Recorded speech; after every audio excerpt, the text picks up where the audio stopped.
Welcome to the second module on Introduction to Internet of Things. In the last module, we have discussed the big picture.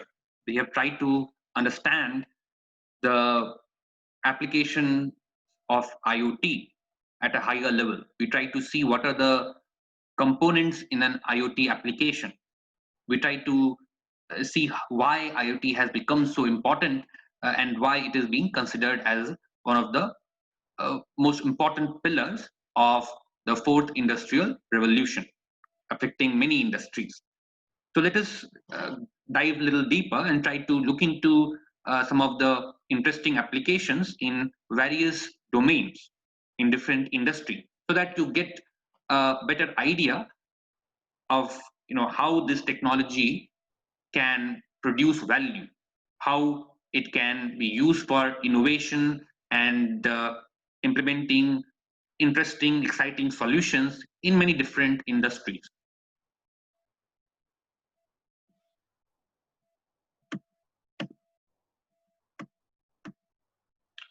So IoT applications are there in every sector, every major sector, starting from healthcare, mobility, smart buildings, smart cities.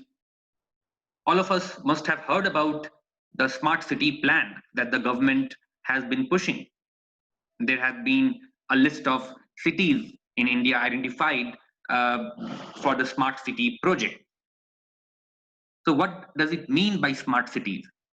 Likewise, there are a lot of companies which are building products for smart homes, smart appliances. So we connect these terms: smart homes, smart appliances, smart devices, smart cities, smartphone. Ultimately, where is that smartness coming from? And what is the use of that smartness? So this technology of IoT, as we have mentioned, it is responsible for acquiring data, storing, processing, and communicating data, extracting some useful information out of it, with which we can carry out certain decisions or activate certain operations. So the overall applications involve these major constituents, and let us try to see through some examples in each of these sectors how these smart devices can really help us in developing innovative products and solutions for these sectors. So let us look at smart home.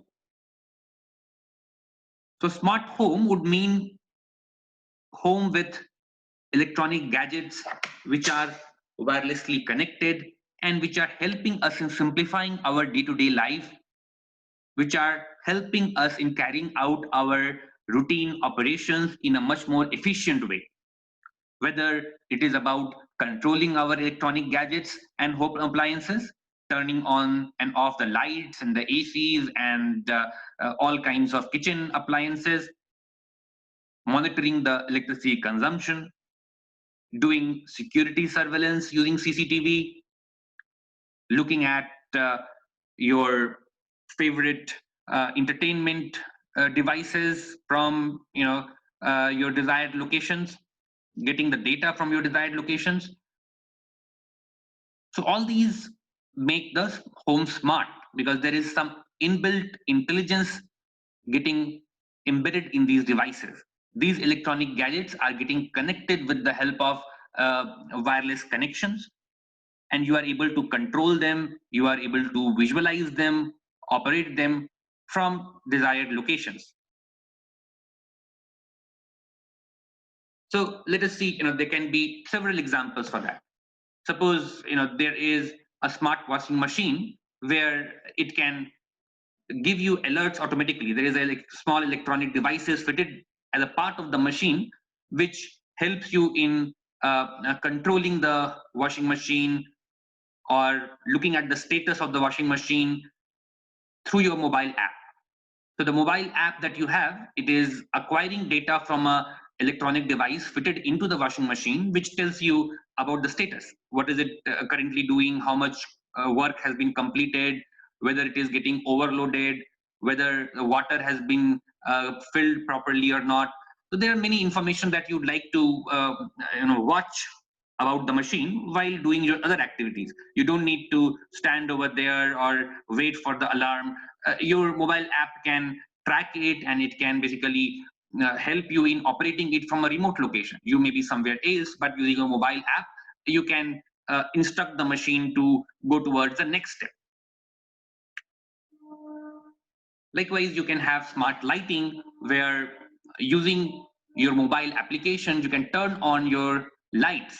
You can have a combination of LEDs, and you can set your desired color, desired illumination level, desired intensity. You can have smart air conditions, which are very much there in the market, where you can control the temperature, humidity, etc. from a remote location. You can have smart sleep system, where you can monitor, you can basically visualize your own sleep data for your healthcare purpose. For example, there can be a small device like that shown in this slide on the right corner, which is already available commercially, a Fitbit device. Now, with the help of this device, you can basically track your sleeping pattern. So suppose there is an Android app, and this particular device that you're wearing on your wrist, it is having some motion sensors with the help of which maybe it is able to detect your sleeping state. And it is detecting the sleep patterns all throughout the night, like when you are going to sleep, and how many times your sleep has been disturbed, and what is your time required for falling to sleep.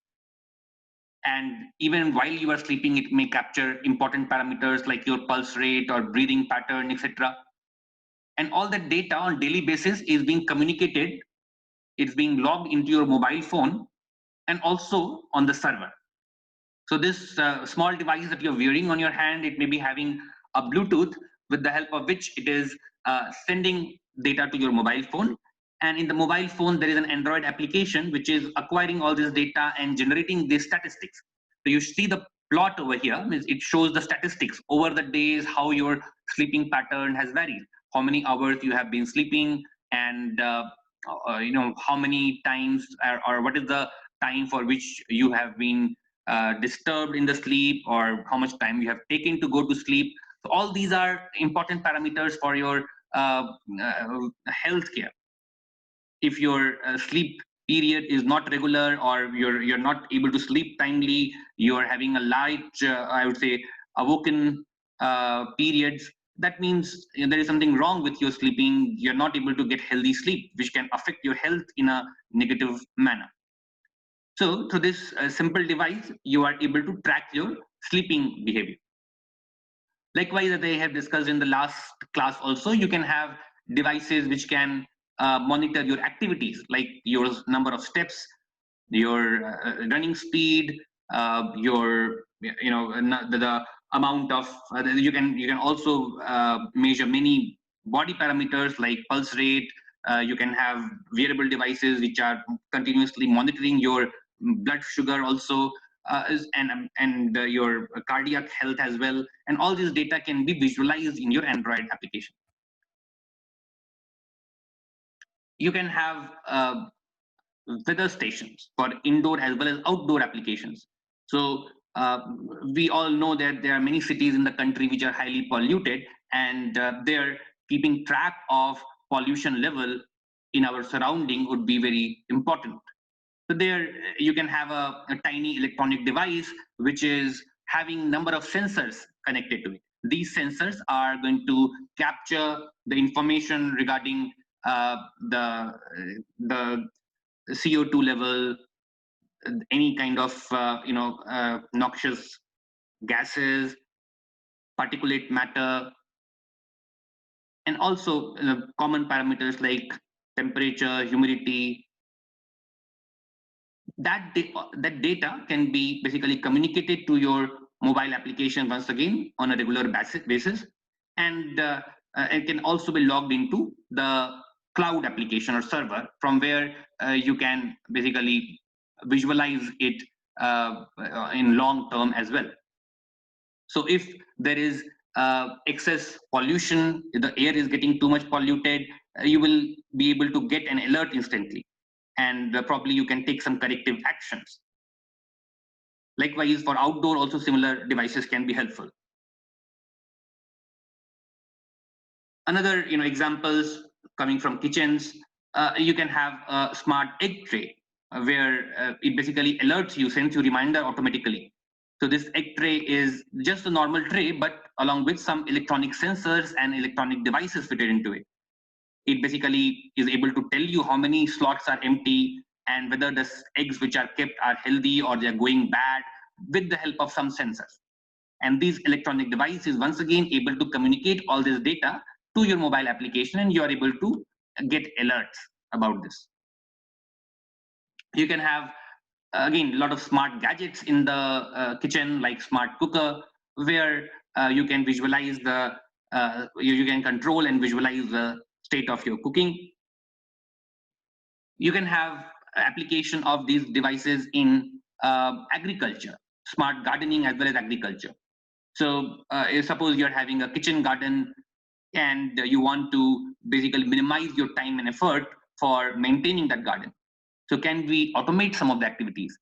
Can we schedule watering and irrigation of these plants automatically using some pipelines and electronically controlled taps, right? So so you may have a sensor put in the soil which senses the moisture of the soil and tells you that what is the water level. If the water level is going to down, if the moisture in the soil is going to low, then it can automatically turn on some of the taps automatically through electronic valves, and it can ensure timely irrigation of all these plants, whether they are in pots, whether they are in the soil, whether they are in agriculture field.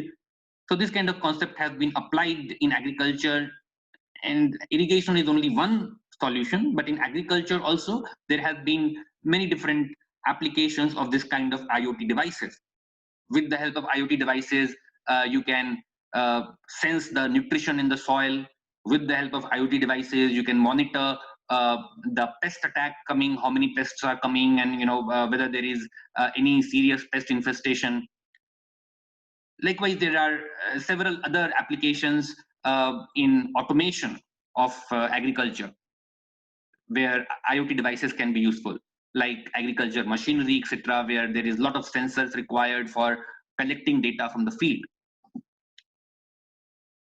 Another interesting application that I'm showing here is for security. So home security, personal security, people deploy CCTV cameras. But now,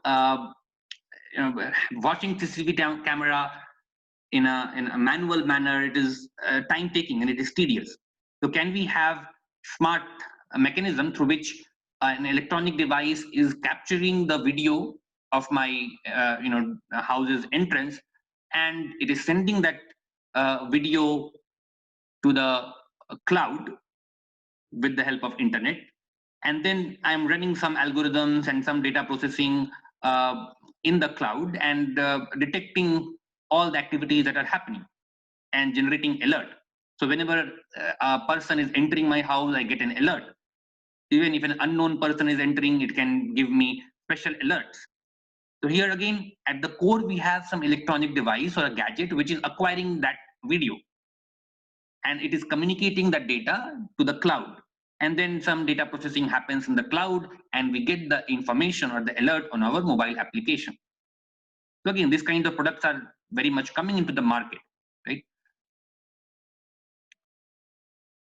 Here I have shown an application of IoT application of shopping mall. So in this case, you can have IoT devices fitted into the shopping mall, which detect the shopper's activity. The moment he or she is taking the item from the shelf, they can detect and automatically register that, okay, this particular item has been taken. you can have an RFID tag attached to the items kept over there, so that whenever those items are being moved, automatically it can be notified in the system. So here we are seeing that a lot of processes, even the day-to-day processes like shopping can be greatly simplified. So here the user doesn't have to stand in long queues. So as and when he or she is picking up items from the shelf, it is getting registered automatically with the help of these sensors and electronic devices. Likewise, any kind of stealth, etc., can also be prevented, because now she cannot really, he or she cannot really pick up items and go unregistered, unnoticed. So the administration and the security part also gets improved.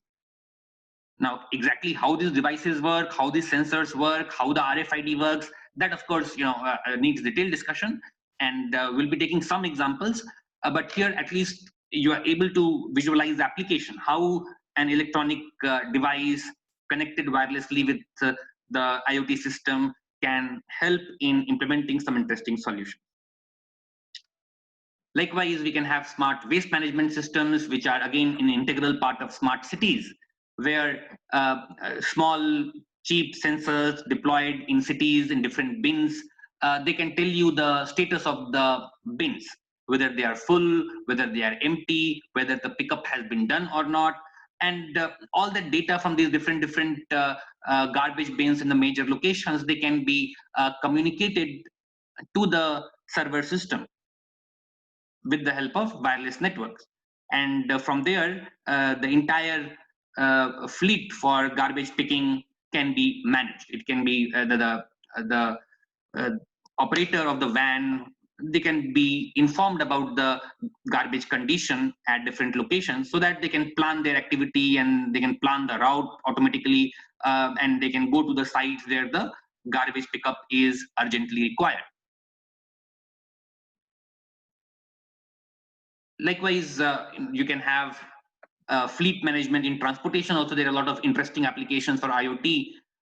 You can have electronic devices connected to the vehicles, which can help you in tracking all these vehicles in real time. It is especially important for transporting goods, especially perishable goods, where the fleet time and the overall distances, etc., are very critical. So their real-time observation, monitoring of the fleet, timing of the transportation, and also the information about the items stored inside it, whether things are going bad, whether any item is getting spoiled, all that can be automatically detected in real time, and it can be informed to the admin. And there are a lot of futuristic applications as well emerging. Like here, we have some very exciting research going on. In fact, in IIT Kharagpur also, we have a team which is working on this. This is about brain signal processing. So you can have small electronic sensors which are being worn in a hairband.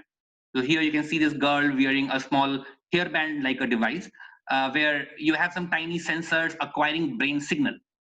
Again, the principle is same. You have some brain signal called EEG, which is being recorded by these devices, and this basically helps you in decoding the thought process. So, some of the thought processes can be decoded with the help of the electrical signal which are recorded from the sensors from the scalp.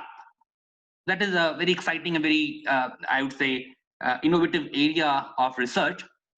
So the idea here is that, okay, using these electrical signals generated by the neurons inside the brain, you can infer certain intentions of the user. May not be very precisely, may not be everything, but some of the important decisions, or some of the important steps taken by the users can be decoded, like whether the user is stressed, user is happy, emotional states, or any decision, yes, no decision, or any action decision, like if the user wants to pick up pick up some object, all those kind of decisions or intentions can be inferred with the help of these brain signals.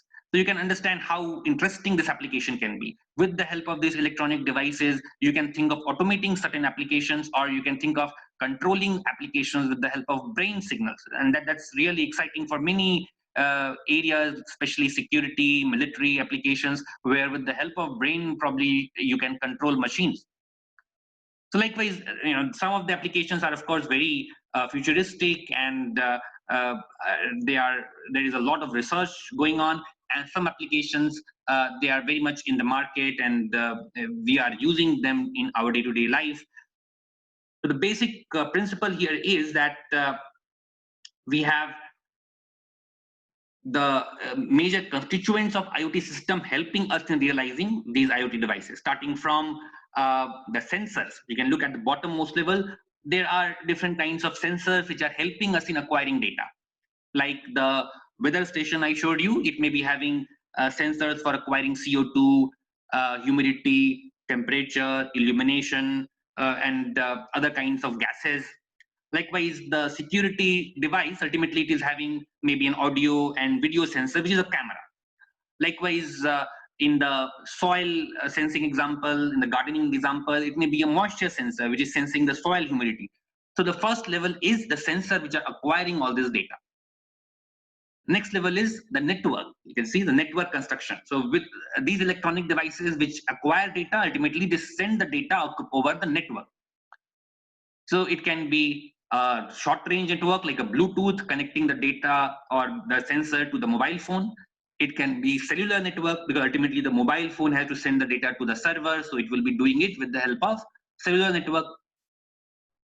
And then we have wide area network, local area network. There are different kinds of network with which the data can be communicated to other locations, like a server, for example. So suppose the data goes from a sensor to your mobile phone, from mobile phone to a server. So from your sensor to the mobile phone, it is communicating using Bluetooth, and from the mobile phone to the server, it is communicating using cellular network or internet. And next, there is information processing. So this again, it's a very, I would say, active area in industry as well as research. So whatever data you gather, you may like to do some analysis over it. Suppose you are gathering your heart rate data, you want to carry out some algorithms on it to detect whether the person is healthy or he is having some ailment. So there is the data processing part. Likewise, when the security camera is recording a scene, you would like to process that scene and try to see whether there is a person entering into your house. That is information processing. Likewise, in all these applications, there will be some information processing that can happen at different locations. It may be happening in the server, you may be having a code which is processing the data, and then finally it gives the result to a user application. So at the last level, we have integrated applications where the users can see the result. Like you may have an Android app where you get an alert the moment a person is entering your house. The data sent by the camera goes to the internet.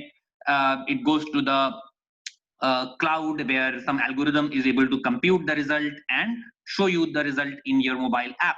The mobile app is able to access the data from the cloud. So this is the overall scheme of things in IoT, and it is possible that you may be working only on one or few of these components, maybe just the sensing and identification and the network construction. But in order to visualize an application, in order to visualize a really viable application solving a problem, it is good to have a high level understanding of all these components of the IoT system. So as I said, the major components involved here are, first level is the hardware, which includes the electronic device and the sensors. Next is the communication technology, because these data which are acquired by the device and the sensor, they are supposed to be communicated either using short range network or long range network, cellular network. And these are all governed by certain protocols. Whatever communication happens from the sensor to the electronic device and from the electronic device to the mobile phone or to the server, there are certain communication protocols for wired communication as well as wireless communication. So you may have a sensor communicating to an electronic device through wires. and then the electronic device is communicating that data to your mobile phone using Bluetooth. So again, Bluetooth, there are different kind of communication protocols and standards for this communication between the sensor and the device and other gadgets like mobile phone or server. Again, there are software involved. Software is also involved in the processing of the data and also visualization of the data. You may have an Android application part of your IoT application where the data visualization happens through the Android app. The cloud is basically having the structure, the infrastructure for data storage. So these are basically servers which are storing the data. Whatever data you send using the servers, using your IoT devices and the sensors, they may be logging onto the cloud. And the clouds also have platform for basically executing some processing or computing. That depends upon how you basically implement the application. And that result of computing can be accessed by your software application, which is an Android app.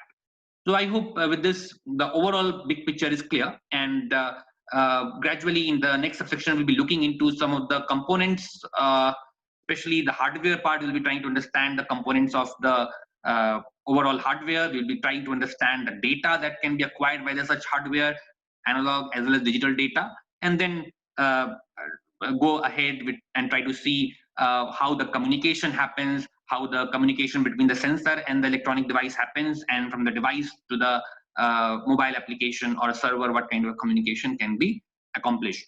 So there are several development boards, electronic boards. We will be picking up one of them, which is Arduino, for our assignments and simulations, with the help of which you will be able to understand the functioning of such an IoT device, how it connects to the data sensor, how it communicates data to other devices, and how it can also process data.